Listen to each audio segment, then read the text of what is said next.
Hello friends, this is Sakshi and you are on my YouTube channel Enjoy Learning with Sakshi Pandey।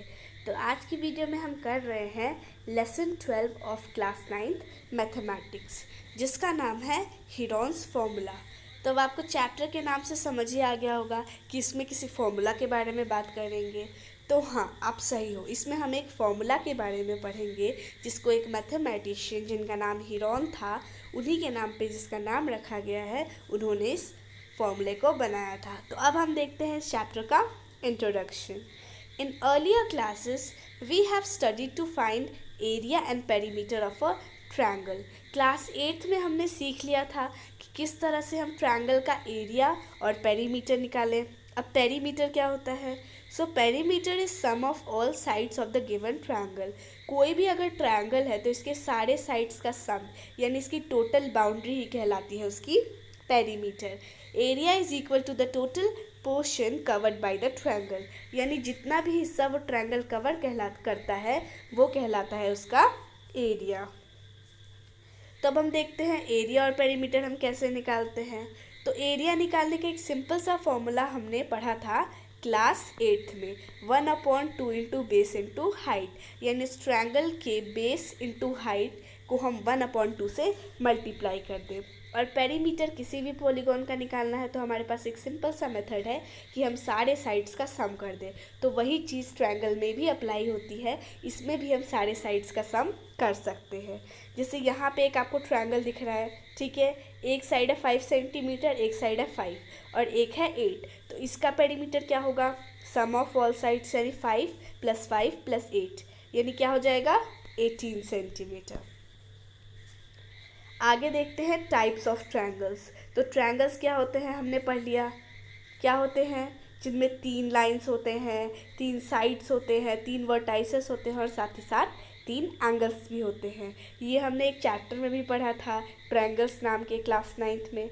तो हम देखते हैं triangle कितने तरह के होते हैं। सो साइड के बेसिस पर ट्रायंगल 3 तरह के होते हैं, इक्विलैटरल ट्रायंगल, आइसोसेलेस ट्रायंगल और राइट एंगल ट्रायंगल। ठीक है, इस राइट एंगल ट्रायंगल को कट करके आप लिख दो स्केलेन ट्रायंगल, क्योंकि साइड के बेसिस की बात कर रहे हैं हम। तो इक्विलैटरल ट्रायंगल क्या होता है? एक ऐसा ट्रायंगल जिसमें तीनों साइड्स इक्वल हो, उसे कहते हैं equilateral triangle.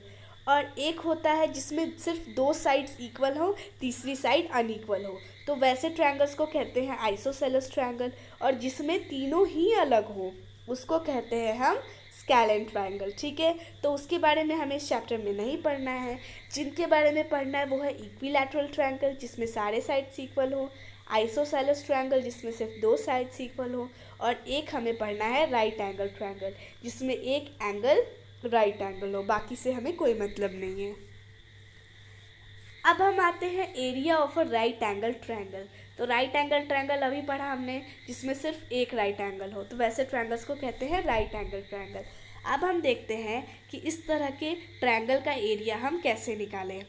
In a right angle triangle, we can directly apply the formula to find the area of the triangle as two sides containing the right angle as base and height। यानी एक right angle triangle में हम बड़ी आसानी से formula लगा के निकाल सकते हैं एरिया, क्योंकि हम 2 साइड्स को बेस और हाइट, इसको हम बेस बना लेंगे और ये हो जाएगा हमारा हाइट। तो सिंपली अगर हम इसका चाहे तो निकाल सकते हैं, ठीक है, half into base into height के फॉर्मूले से। तो ये हो गया हमारा राइट एंगल ट्रायंगल कैसे निकालते हैं। अब आता है इक्विलैटरल ट्रायंगल। इक्विलैटरल ट्रायंगल का एरिया हम कैसे निकालें जिसमें सारे साइड्स इक्वल होते हैं। तो अब हम एक क्वेश्चन से समझते हैं कि हमें क्वेश्चन में पूछा है कि एक इक्विलैटरल ट्रायंगल का हमें एरिया निकालना है जिसकी साइड 10 सेंटीमीटर है। अब एक साइड 10 सेंटीमीटर है तो बाकी भी 10 हो जाएगी। अब हमें पता है कि सारी साइड्स 10 सेंटीमीटर है, तो बीच से हम एक एल्टीट्यूड बताएंगे। ठीक है, क्या बनाएंगे? एल्टीट्यूड। तो वो हम देखेंगे कि नीचे वाले का जो वो एल्टीट्यूड टच करेगा तो यहाँ पे मिड पॉइंट पे टच करेगा। तो अगर हम पाइथागोरस थ्योरम लगाएं, यानी p² + b² = h², तो हम ये जो अभी हमने एल्टीट्यूड बनाया इसको हम अपना बना लेंगे परपेंडिकुलर, नीचे वाले का आधा को बना लेंगे बेस, और साइड वाला हो जाएगा हमारा 10 सेंटीमीटर वाला हाइपोटेन्यूस। तो इस फॉर्मूले से बड़े आसानी से हम इक्विलैटरल ट्रायंगल का भी एरिया निकाल सकते हैं। क्योंकि हमें हाइट पता चल जाएगी, और हाइट पता चल जाती है तो किसी भी ट्रायंगल का एरिया निकालना मुश्किल नहीं होता।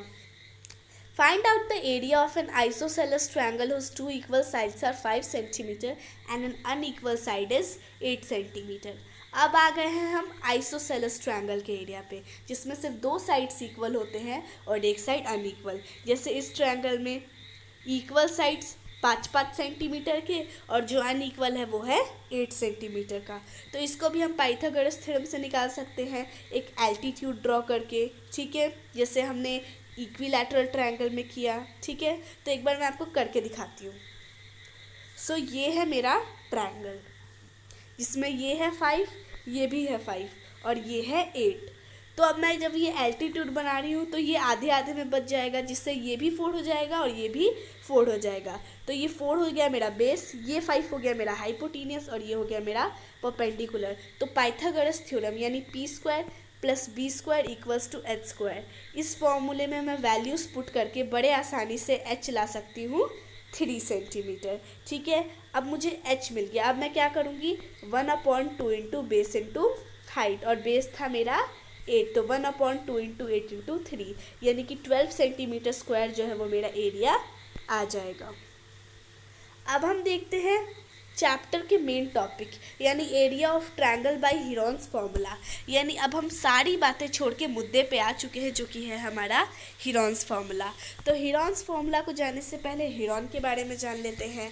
Heron was born in about 10 AD, possibly in Alexandria in Egypt. यानी हीरोन जो थे उनका जन्म हुआ था 10 AD में, और उनका जन्म हुआ था इजिप्ट के अलेक्जेंड्रिया में।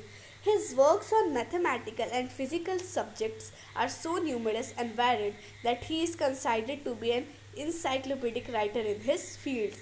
यानी इनका मैथमेटिक्स और फिजिकल सब्जेक्ट्स में इतने सारे उनके थ्योरम्स है, इतने सारे उन्होंने हमें चीज़ें बताई है कि उन्हें हम एक इंसाइक्लोपीडिक राइटर कह सकते हैं।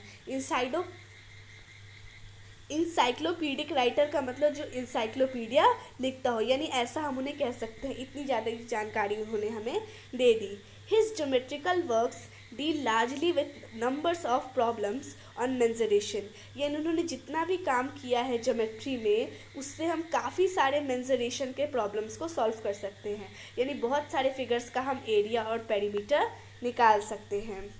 He has derived the famous Heron's formula. यानी जो फेमस हीरोन फार्मूला है जिसके बारे में हम इस चैप्टर में पढ़ रहे हैं, वो भी इन्होंने ही डिराइव किया है। यहाँ पे उनकी पिक्चर है, आप देख सकते हैं। अब हम आते हैं कि ये हीरोन फार्मूला है क्या, means what is the formula. तो किसी भी ट्रायंगल का एरिया निकालने का एक सिंपल सा फार्मूला उन्होंने बनाया, √s × s - a × s -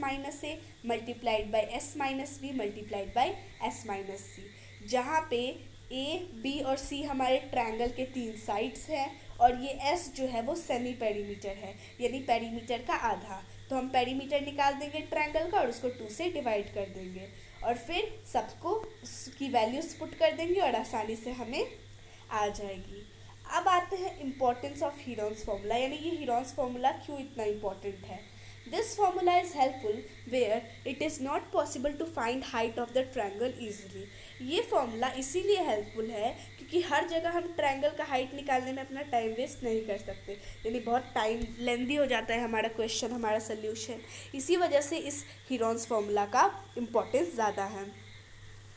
आगे देखते हैं हम। अब एक क्वेश्चन से समझेंगे इस हीरोन्स फार्मूला को, उसके बाद हमारी आज की वीडियो ख़त्म हो जाएगी। तो क्वेश्चन ये है कि हमें एक ट्रायंगल का एरिया निकालना है जिसकी साइड है 3 सेंटीमीटर, 4 सेंटीमीटर और 5 सेंटीमीटर। ठीक है, तो अब वैल्यूज़ पुट कर देंगे। कैसे फॉर्मूला है, ये फॉर्मूला यहाँ पे लिखा है, जहाँ पे A की वैल्यू है 3, B की वैल्यू है 4 और C की वैल्यू है 5। S फाइंड आउट कर लेंगे, A + B + C/2 यानी कि 6 सेंटीमीटर। ठीक है, अब S निकल गया तो 6 × 6 - 3, 6 - 4 और 6 - 5 सॉल्व कर लेते हैं तो हो जाएगा 6 × 3 × 2 × 1 यानी कि क्या आ जाएगा 36√। यानी कि हमारा आंसर आ जाएगा 6 सेंटीमीटर स्क्वायर। तो इस ट्रायंगल का एरिया हो गया 6 centimetre square. So now thank you. Wish you like the video. Thanks for watching the video.